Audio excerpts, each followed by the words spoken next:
Think junior coasters are just kiddie rides? Think again. On the Gold Coast, these so-called starter coasters bring racing tracks, surprise switchbacks, jungle temples, and even storm-soaked splashdowns. They're the rides that turn nervous first-timers into thrill seekers. And today, we're putting them head-to-head to find out which one truly rules the coast. Will it be an old favourite, or the new kid on the block that takes the crown?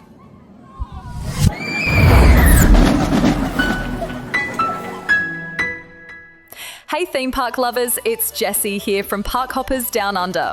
And today we're putting the junior coasters of the Gold Coast head to head in an all-out battle. These are the coasters designed for younger riders, families, and those who might not be quite ready to tackle the towering beasts like DC Rivals, Leviathan, or Steel Taipan. But don't let the word junior fool you. These rides pack in theming, thrills, and plenty of fun. And in the world of theme parks, sometimes it's the little guys that deliver the biggest smiles. So today, we're lining them up for a showdown and crowning the ultimate junior coaster champion of the Gold Coast. Let's get into it. Alright, first up we're starting with the little guys, the true entry-level coasters designed for the youngest adventurers. And our first showdown is a nautical one. SeaWorld's SpongeBob's Boating School Blast versus Dreamworld's The Wiggles Big Red Boat Coaster. Two rides designed to be a child's very first real coaster, but with two different flavours. Over at SeaWorld, SpongeBob's Boating School Blast drops you right into Bikini Bottom. From the moment you approach, the surrounding area does a lot of the heavy lifting. Bright corals, silly nautical signs, and SpongeBob and friends plastered everywhere. It feels playful, it feels chaotic, and it instantly puts a smile on your face. Once you're on the ride itself though, the theming is pretty minimal. You're mostly zipping along an exposed little track in boat-shaped cars. The ride experience is short but punchy. Quick turns, a couple of fun dips, and just enough speed to make little riders laugh without scaring them away. The minimum height is only 90 centimetres, so even the tiniest thrill seekers can give it a go. It's a perfect first coaster, over in a flash but with just enough pep to make kids feel like they've achieved something big. At Dreamworld, the Wiggles Big Red Boat Coaster tackles the same brief, but with a different approach. For starters, the Wiggles brand is instantly recognisable to Aussie preschoolers. You've got Captain Feathersword waving from the entrance, the iconic boat cars, and of course, that Wiggles soundtrack playing through the ride. On board, the theming is more about oversized beach gear, giant beach balls, spades, and buckets that add to the playful seaside vibe. It works, but there isn't actually a lot of wiggles beyond the boat itself and the music. Even the surrounding land doesn't lean heavily into the wiggles, which makes the ride feel a little disconnected from its source material. That said, the coaster itself is longer and smoother than SpongeBob's. At 300 metres of track and speeds of around 30 kilometres per hour, it gives kids a more substantial first coaster experience, one that feels like it lasts long enough to settle in and enjoy. So how do they stack up? SpongeBob's has the stronger setting. The lead into the ride really sells the world of Bikini Bottom, and even though the coaster itself is lightly themed, the surrounds carry the experience and make it feel like a SpongeBob adventure. The Wiggles ride has recognisability for the little ones, and that catchy soundtrack is a nice touch. But outside of the oversized beach props, there isn't much Wiggles in the theming itself, and the surrounding land doesn't support it. Both are colourful, both are accessible at 90 centimetres with an adult, and both are great first coasters. But for overall impact, SpongeBob edges out the Big Red Boat. It feels more cohesive, more instantly fun, and it delivers that wow, I just rode a coaster moment a little stronger. The winner of round one, SpongeBob's Boating School Blast. Sorry Wiggles, SpongeBob just sails ahead this round. Now let's talk suspended coasters, the type where your feet dangle and you're gliding under the track instead of sitting on top of it. These rides always feel just that little bit more adventurous, and on the Gold Coast, we've got two takes on the concept. For our second showdown, it's Dreamworld's Kenny's Forest Flyer versus Movie World's Flight of the Wicked Witch. Dreamworld's Kenny's Forest Flyer is a bit of a classic. It's themed around Kenny Koala, the park's longtime mascot. zipping through the gum trees with Kenny as your guide, weaving through the eucalyptus forest on a compact suspended coaster. The stats put it at a 42 kilometers per hour top speed, 15 meters tall and about 300 meters of track. It's got a tight helix, a few small drops and a series of twists that give kids just enough of that flying sensation without being intimidating. The minimum height is 110 centimetres, so it's aimed squarely at school-aged kids. Kenny's Forest Flyer has nostalgia on its side. For years, it's been many kids' first dangling feet coaster, and there's something timeless about its straightforward charm.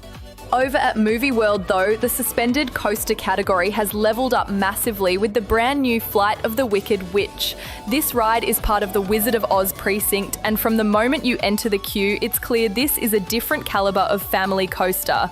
You step straight into the Wicked Witch's haunted forest. Dark trees, spooky lighting, and winged monkeys lurking overhead. The theming is rich, detailed, and cinematic, pulling you into the story before you even board. Once you're strapped in, the difference in ride experience is night and day. Instead of a short forest zip, you're soaring 20 metres high on a 453 metre track, hitting speeds of up to 67 kilometres per hour. That's more than double the size and scale of Kenny's, and you feel it immediately. The ride swoops and dives with a smoothness that only modern coaster engineering can deliver, and it manages to strike that perfect family thrill balance. Exciting enough for older kids and parents, but still accessible for younger riders with a height restriction of just 105 centimetres. So how do these two stack up? Comparing these two almost feels unfair because Kenny's Forest Flyer is older and simpler, while Flight of the Wicked Witch is the shiny new star. Kenny's Forest Flyer is a solid classic suspended coaster. It's got charm, it's got a cute mascot tie-in, and it's been a family favourite for years. But theming-wise, it's simple and the ride experience is short compared to what families expect from newer attractions.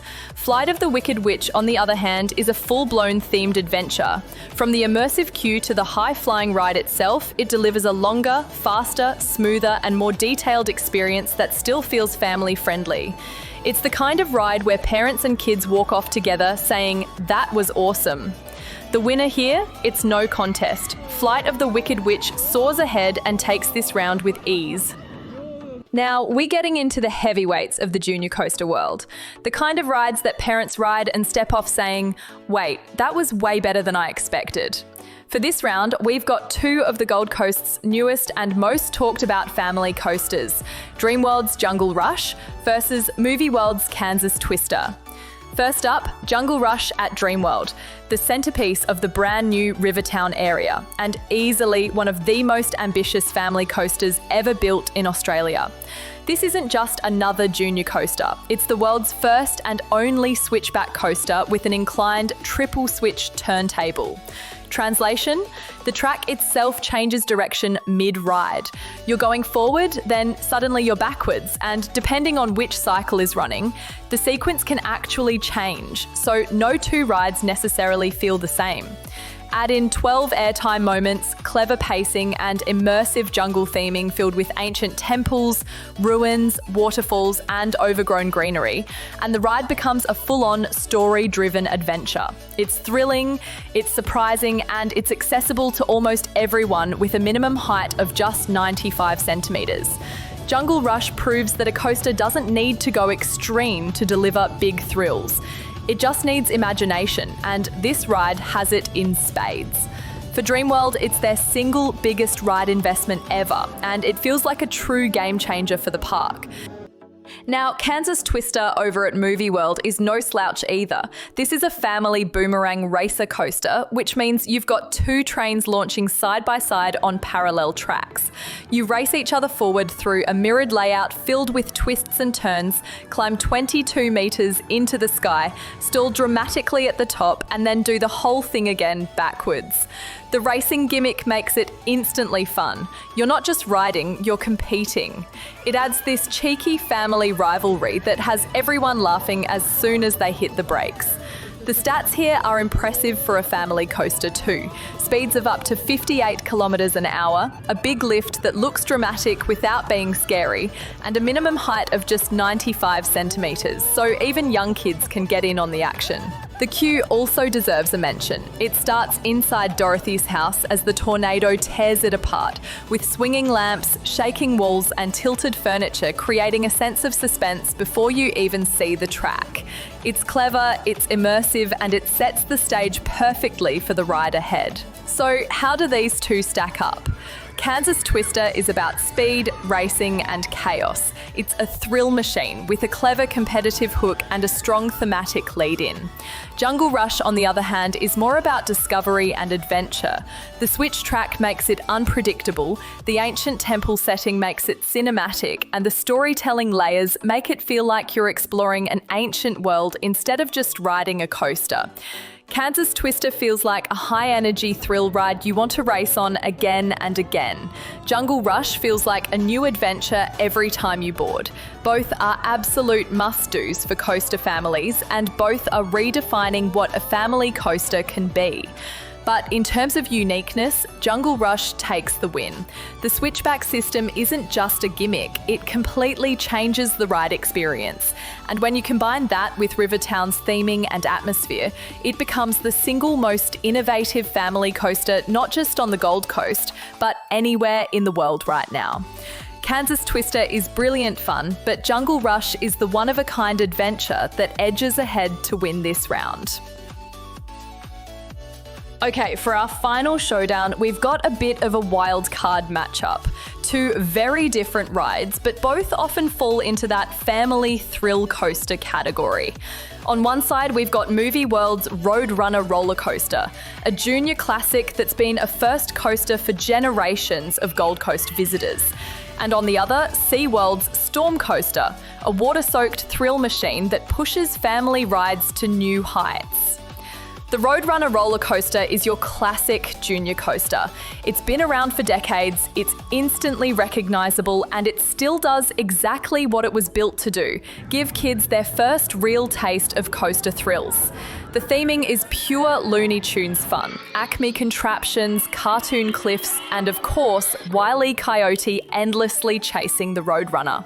The ride itself is compact but clever. A 13-metre lift hill, a 335-metre track, and a top speed of 46 kilometres per hour. It features fun helices, smooth twists, and gentle dips that make younger riders feel like they're finally on a real coaster without being too overwhelmed. For many families, this is the gateway coaster, the one that opens the door to bigger thrills. Storm Coaster at SeaWorld, on the other hand, is a different beast. It's a water coaster that blends steel track with a splashdown finale, and on paper, the theming sounds amazing. A storm-ravaged shipping port with fire bursts, lighting effects, and collapsing containers all around. But here's the thing, for longtime SeaWorld fans, Storm Coaster has always lived in the shadow of the ride it replaced, the legendary Bermuda Triangle. That was a cult classic with immersive theming, animatronics, and a storyline that stuck with people for decades. Storm Coaster, by comparison, feels a little bare. Yes, it has some great moments. The climb to the top gives you spectacular views across the park. There are two main dips that deliver a genuine stomach flutter. And at the very end, you get those pipe bursts, lighting effects, and even fire to give it some spectacle. But most of the ride is fairly straightforward. You climb, you dip, you splash. It's fun, but it doesn't quite deliver the level of storytelling or immersion that many expected when Bermuda was torn out. For families though, it still works. It's fast, it's wet, it's got a 20-metre drop, a 470-metre track, and a 70 km/h top speed, with a height restriction of 110 centimetres, so kids can ride it younger than you'd think for something this tall. But while younger riders laugh at the splashdown, older fans tend to come off saying, "What, that's it?" So how do these two compare? Roadrunner is playful, charming, and a near-perfect starter coaster, the kind of ride you can lap all day with your kids. Storm Coaster is bigger and more intense, and while it definitely has its thrills, it struggles to match the immersive experience it promised, especially in the shadow of Bermuda Triangle. Families looking for a soaking and a couple of good drops will still enjoy it, but in terms of overall package, it's not SeaWorld's strongest offering. And for that reason, this round's win goes to Roadrunner Roller Coaster. It may not be the flashiest ride, but it delivers exactly what it sets out to do. Fun, repeatable thrills that make kids feel like they've stepped up into the coaster world. Storm Coaster has size and splash, but Roadrunner has stood the test of time, and in this showdown, it edges ahead as the better junior coaster experience. So, after 4 showdowns and plenty of twists, turns and splashes, who really comes out on top as the best junior coaster on the Gold Coast?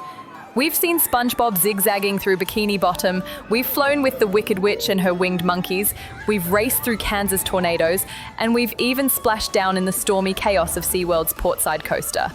Each ride brings its own personality, from the classic charm of Roadrunner to the preschool-friendly fun of the Wiggles, but only one can take the crown. For us, the winner is clear: Jungle Rush at Dreamworld. And here's why. Jungle Rush nails that rare sweet spot between accessibility and sheer wow factor. The minimum height is just 95 centimeters, which means even younger riders can join the fun, but it doesn't feel watered down for older kids or adults.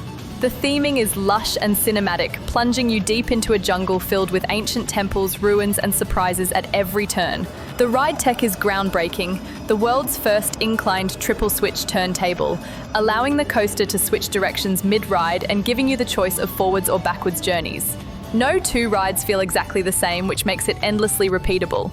Add in 12 airtime moments and clever pacing, and you've got a ride that feels fresh and exciting whether you're 5 years old or 50. But most importantly, Jungle Rush is fun for everyone. Kids get that feeling of "this is my big coaster," parents walk off grinning, and even coaster enthusiasts admit it's something special. It's not just a ride, it's an adventure, a story, and an experience that's unique in the entire world. Dreamworld has set a brand new standard here, proving that junior coaster doesn't have to mean basic coaster. Jungle Rush is family thrills redefined.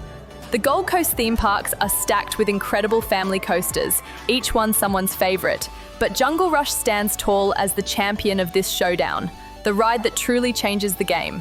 So what do you think? Did we crown the right winner, or are you Team Kansas Twister, Team Wicked Witch, Team SpongeBob, or maybe even Team Storm Coaster? Let us know in the comments. Thanks for listening and thanks for watching. As always, this is Jessie for Park Hoppers Down Under. If you enjoyed this video, don't forget to give it a thumbs up, subscribe, and turn on those notifications. We will see you again really soon.